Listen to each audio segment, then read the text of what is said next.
সাধু ছিল, 12 মাস কম্বল গায়ে দিয়ে থাকতো।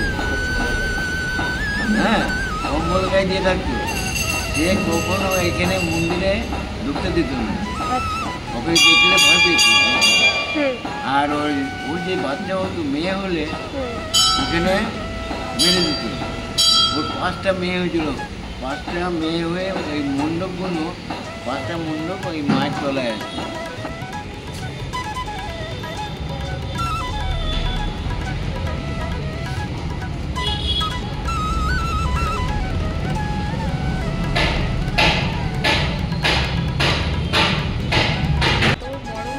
বানিয়েছে এটা, নিচেও রয়েছে আবার ওপরেও রয়েছে, সমস্ত রকমের ঠাকুরই কিন্তু এখানে রয়েছে। মিষ্টি নাকি রসগোল্লা? না, রসগোল্লা নয়, পেড়া। এটা কি? পেড়া। ও আচ্ছা আচ্ছা আচ্ছা, এটা পেড়া। হ্যালো এভরিওয়ান, সবাই কেমন আছেন? আশা করি সবাই খুব ভালো আছেন। আমার নতুন একটি ভ্লগে সবাইকে স্বাগত জানাই। আজকে আমি এসেছি আসানসোলের একদম বিএনআরের কাছে একটা খুব সুন্দর মন্দিরে। প্রথমেই আপনাদেরকে একটুখানি আমি অ্যাড্রেসটা জানিয়ে রাখি। এই মন্দিরটি হলো আসানসোল কোর্ট মোড় থেকে আপনারা যদি সোজা হেঁটে আসেন বা টোটোতে আসেন, তাহলেই কিন্তু আপনাদের ঠিক বাঁ পাশে এই মন্দিরটা দেখতে পাবেন।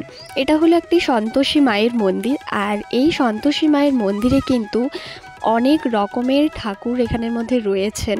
তো কি কি ঠাকুর রয়েছেন সেগুলোই আপনাদের আজকে দেখাই ঘুরিয়ে। আর এখানকার কিন্তু একটা রহস্যময় গল্পও রয়েছে, সেই গল্পও আজ আপনাদের সাথে আমি শেয়ার করব। চলুন ভিডিওটা দেখতে থাকুন। এখানেই কিন্তু রয়েছে এক পাশের মধ্যে একটি শিবলিঙ্গ, আর তার পাশেই কিন্তু এখানের মধ্যে রয়েছে বেশ 3-4 রকমের ঠাকুর।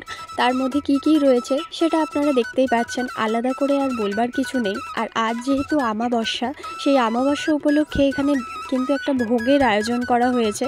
আর সেই ভোগেরই কিন্তু রান্না বান্না এখানের মধ্যে হচ্ছে ভেতরেই এক সাইডে। আর এখানের মধ্যে একটা সাইডের মধ্যে কিন্তু সমস্ত ফুল টুল এসবও বিক্রি হয়। ফুল প্রসাদ আপনারা এখানে কিনতে পেয়ে যাবেন। কী কী ঠাকুর রয়েছে একবার দেখে নিন। এখানে রয়েছে বজরংবলী ঠাকুর, তার পাশে রয়েছে শ্রী রামকৃষ্ণ ঠাকুর, তার পাশে রয়েছে মা কালী, আর তার পাশেই রয়েছে কিন্তু সারদা মা, আর তার পাশেই রয়েছে এখানে মহারাজ। এছাড়াও কিন্তু ওপরতলাতেও ঠাকুর আছে, সেটা আমি আপনাদের একটু পরে দেখাচ্ছি। চলুন এখানে পুজোর সামগ্রীগুলো একটু আপনাদের দেখিয়ে দিই, কী কী এখানে থাকছে, কী কী পাওয়া যায়। আমরা যেহেতু এখানে পুজো দেব, সেই জন্য এখানেই কিন্তু কিনছি। এই ভেতরেই এত সুন্দর একটা ব্যবস্থা করা রয়েছে। আর এনার কাছেই সমস্ত গল্পটাও আজকে আমরা জানবো। তো কী কী পাওয়া যায় সেটা একটু আপনারা এখানে দেখে নিন। আচ্ছা দিদি, এটা কি মিষ্টি নাকি রসগোল্লা? না, রসগোল্লা নয়, পেড়া। এটা কি? পেড়া। ও আচ্ছা আচ্ছা আচ্ছা, এটা পেড়া। আচ্ছা, এখানে কি ভোগ ইয়া হয় না?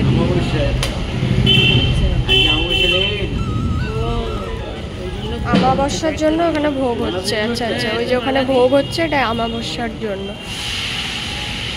খুব সুন্দর ভোগের আয়োজন করা হয়েছে চারিদিকে। বলুন।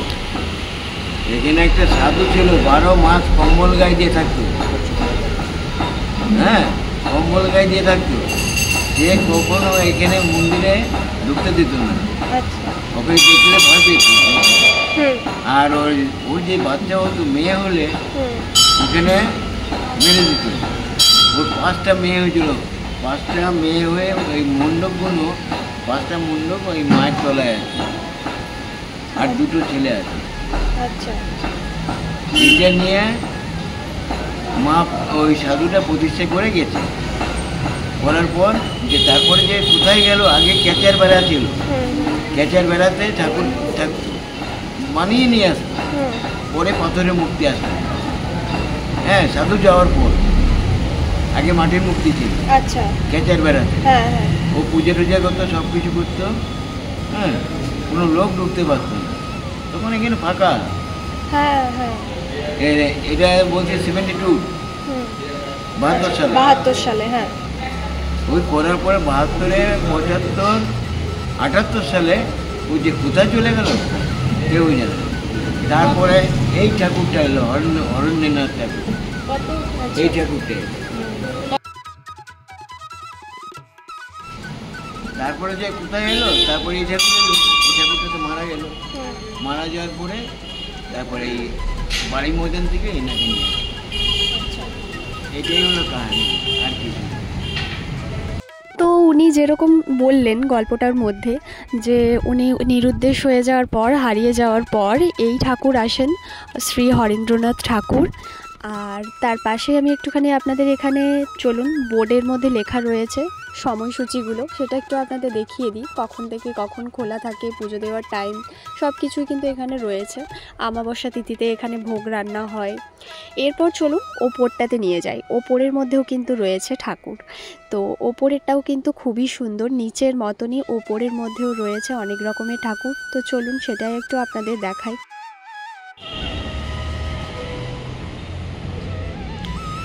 এই দেখুন, ওপরের মধ্যেও কিন্তু রয়েছে ঠাকুর, গণেশ ঠাকুর রয়েছে, মা সন্তোষী রয়েছে।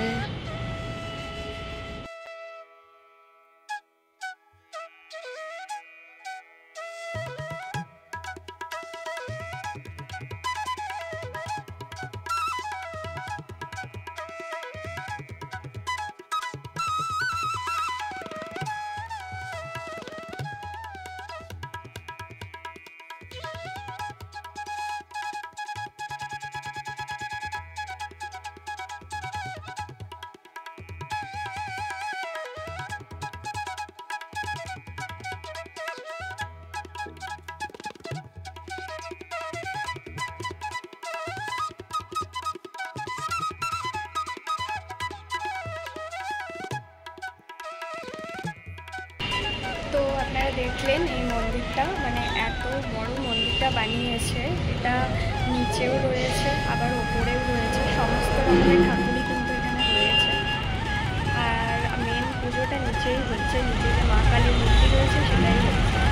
নিচে নামতেই সিঁড়ির পাশে এখানে আপনারা দেখতে পাবেন, এখানে ধূপ আর প্রদীপ দেওয়ার ব্যবস্থা করা রয়েছে। ধূপ আর প্রদীপ এখানের মধ্যেই দিতে হবে। তো ভিডিওটা কেমন লাগলো অবশ্যই আপনারা কিন্তু জানাবেন কমেন্ট করে। ভালো লাগলে লাইক, শেয়ার, সাবস্ক্রাইব করবেন। সবাই ভালো থাকবেন, সুস্থ থাকবেন, বাই।